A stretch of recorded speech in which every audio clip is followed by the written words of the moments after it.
Programming language की main two types होती हैं, low level and high level programming languages. इसी तरह हाई लेवल लैंग्वेज को हम दो तरीकों से लिख सकते हैं, दो तरीकों से इसके प्रोग्राम बन सकते हैं। इसमें भी फर्दर टू कैटेगरीज होती हैं, एक होती है स्ट्रक्चर्ड प्रोग्रामिंग और दूसरी होती है अनस्ट्रक्चर्ड प्रोग्रामिंग लैंग्वेज। जो अनस्ट्रक्चर्ड प्रोग्रामिंग लैंग्वेज होती है, इसमें हमारा जो प्रोग्राम है वो ऑर्गेनाइज्ड नहीं होता। इसको एक एग्जांपल से समझते हैं।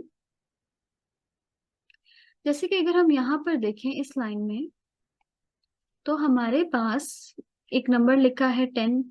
ये कुछ अल्फाबेट्स हैं, ये भी कुछ अल्फाबेट्स एंड कैरेक्टर्स हैं, नंबर्स हैं, नंबर्स एंड नंबर्स। तो इसमें जो है एक लाइन में हमें इतना तो पता चल रहा है कि किसी पर्सन का डेटा है या किसी स्टूडेंट का डेटा है, और हमें किसी टाइप की यहाँ पे इंफॉर्मेशन मिल रही है। मगर यहाँ पे ये चीज क्लियर नहीं है कि ये नंबर 10 क्या रिप्रेजेंट कर रहा है। क्या ये सीरियल नंबर रिप्रेजेंट कर रहा है, क्या ये मार्क्स रिप्रेजेंट कर रहा है, क्या ये रोल नंबर रिप्रेजेंट कर रहा है। इसी तरह हमारे पास आगे जो ये तीन नंबर्स हैं, ये भी हमें क्लियर नहीं है कि ये क्या चीज रिप्रेजेंट कर रहे हैं। तो हमारे पास ये जो डेटा है ये बड़ा अनस्ट्रक्चर्ड है, एक प्रॉपर वे में ऑर्गेनाइज नहीं है, तो इसलिए हमें ये समझने में मुश्किल हो रही है। इसी तरह अगर मेरे पास इसी डेटा के 3-4 और लाइंस होंगी, तो मुझे, या इससे भी कई ज्यादा होंगी, तो ये डेटा समझने में बहुत प्रॉब्लम होगी, क्योंकि ये अनस्ट्रक्चर्ड है और इसमें अगर कोई एरर आ जाएगा, कोई गलती हो जाएगी, लेट्स से कि अगर 0 की जगह 1 लिखा जाएगा, तो उस एरर को फाइंड आउट करना और उसको रिमूव करना बहुत मुश्किल हो जाएगा, क्योंकि इसका कोई स्ट्रक्चर्ड नहीं है, ऑर्गेनाइज नहीं है। इसी तरह अनस्ट्रक्चर्ड प्रोग्रामिंग में जो प्रोग्राम है वो एक पूरे मॉड्यूल में या एक पूरे फंक्शन में या एक ही जो ब्लॉक है उसमें लिख दिया जाता है। जैसे कि हम ये देख रहे हैं कि ये एक हमारे पास जो है ये मेन फंक्शन है, और इसके अंदर ही statement 1 2 3 up to statement n लिखी गई है। अब ये स्टेटमेंट 100 भी हो सकती हैं, 1000 भी हो सकती हैं, 2000 हो सकती हैं, 10,000 हो सकती हैं, जितनी मर्जी स्टेटमेंट हो सकती हैं। 100 इवन के नंबर ऑफ स्टेटमेंट का कोड है। तो इस कोड में अगर कोई एरर आ जाए, तो उस एरर को रिमूव करना हमारे लिए बहुत मुश्किल होगा। उस एरर को पहली बात तो डिटेक्ट करना सबसे ज्यादा मुश्किल होगा, फिर उसको रिमूव करना मुश्किल होगा। इसी तरह अगर हमने इस कोड में कोई एरर ना भी आए और हमने इसको अपडेट करना है, कोई चेंजेस करने हैं, तो उसमें भी प्रॉब्लम होगी कि हम 1000 या 2000 लाइन्स के कोड में बारी बारी हर स्टेटमेंट को जाके चेंज नहीं कर सकते।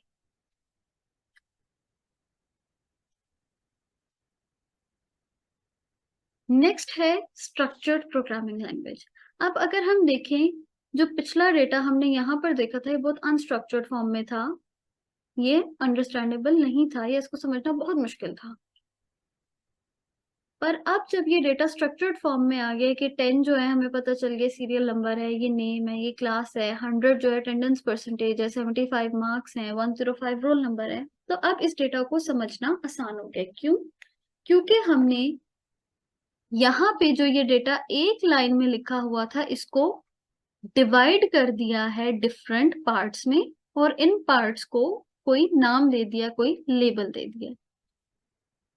इसी तरह स्ट्रक्चर्ड प्रोग्रामिंग में हम क्या करते हैं, हम स्ट्रक्चर्ड प्रोग्रामिंग में प्रोग्राम की जो डिफरेंट स्टेटमेंट्स होती हैं उनको उनकी फंक्शनैलिटी के हिसाब से डिवाइड कर देते हैं और उनको कोई ना कोई नाम दे देते हैं। तो जो प्रोग्राम की डिवीजन होती है, जो पार्ट्स होते हैं, उनको मॉड्यूल्स या फंक्शंस कहा जाता है।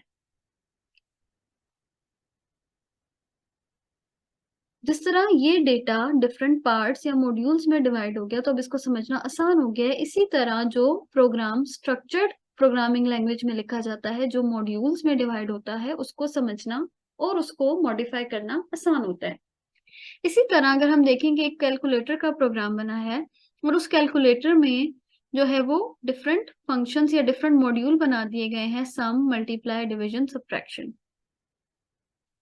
तो अगर मेरा ये कोड अनस्ट्रक्चर्ड फॉर्म में होता, कि इसमें डिफरेंट मॉड्यूल्स ना बनाए गए होते और ये इसी तरह स्टेटमेंट वाइज लिखा होता, और लेट से कि हमारे पास मल्टीप्लिकेशन परफॉर्म करते हुए कोई एरर आ जाता है या मल्टीप्लिकेशन में हमने कोई चेंजेस करनी होती, तो उसके लिए हमें इस पूरे कोड को एनालाइज करना पड़ता है, इस पूरे कोड को चेंज करना पड़ता है या उसमें कोई मॉडिफिकेशन करनी पड़ती। मगर जब यही सेम प्रोग्राम स्ट्रक्चर्ड प्रोग्रामिंग में लिखते हैं तो उसमें क्या होता है कि हर फंक्शनैलिटी को परफॉर्म करने के लिए जब हमने एक सेपरेट मॉड्यूल या एक सेपरेट फंक्शन बना लिया है और अगर हमने मल्टीप्लिकेशन में चेंजेस करनी है तो उसके के लिए हम सिर्फ ये मल्टीप्लिकेशन वाला मॉड्यूल या मल्टीप्लिकेशन वाला फंक्शन ही मॉडिफाई करेंगे, इसको ही चेक करेंगे। उसके लिए हमें पूरे कैलकुलेटर के प्रोग्राम में चेंजेस करने की या उसको एनालाइज करने की जरूरत नहीं है। तो इससे क्या होता है कि स्ट्रक्चर्ड प्रोग्रामिंग में हमारा जो प्रोग्राम है एक ऑर्गेनाइज्ड वे में आ जाता है।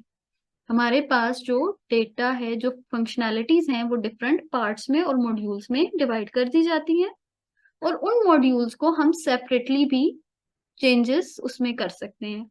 अगर हम ये प्रोग्राम रन कर रहे हैं और ये सब्ट्रैक्शन वाले फंक्शन में अगर एरर आ गया है तो उस एरर को ठीक करने के लिए हम लोग डायरेक्टली सब्ट्रैक्ट वाला फंक्शन देखेंगे, बाकी तीन देखने की जरूरत नहीं है।